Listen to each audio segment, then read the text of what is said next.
And it's actually through music our next guest would also like to send a message about homelessness.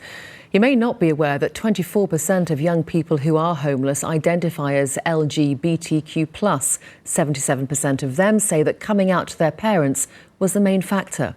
Well, singer-songwriter Jacob Foan from Exeter came into the studio to tell me about his music, which also has a strong message.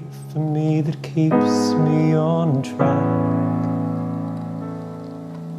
Jacob, first of all, tell me, why have you chosen to highlight this particular issue? I think when I came back to the UK about a year ago, I wanted to make a project that wasn't just about me. A lot of my work has been as a singer-songwriter and actor, and a lot of that industry is quite narcissistic. I wanted to do something that might actually help a cause.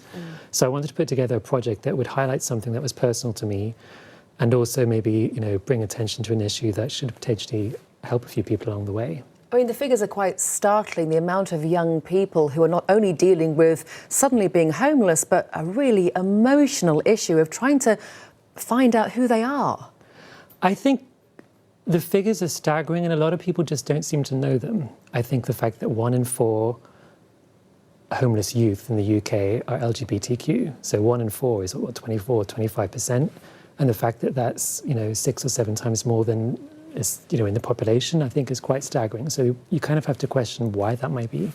Music's really powerful, and I know that when you found music, you almost found yourself.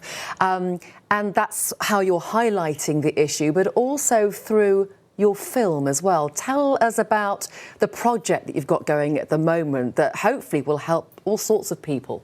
So the project is called Pyjama Man. I wrote it based on some of my own experiences, but also, as I said, to kind of draw attention to this issue.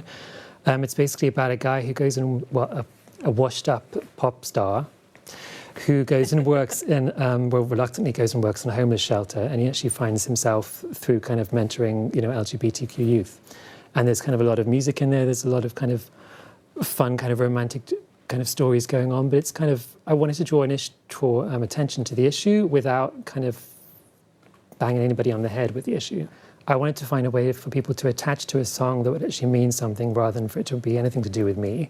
So if somebody can hear a song in a movie and it means something to them and then hopefully prompts them to actually do something about an issue, I think that's a good win. And I know that you're looking for help in launching this project as well. What's the sort of time frame?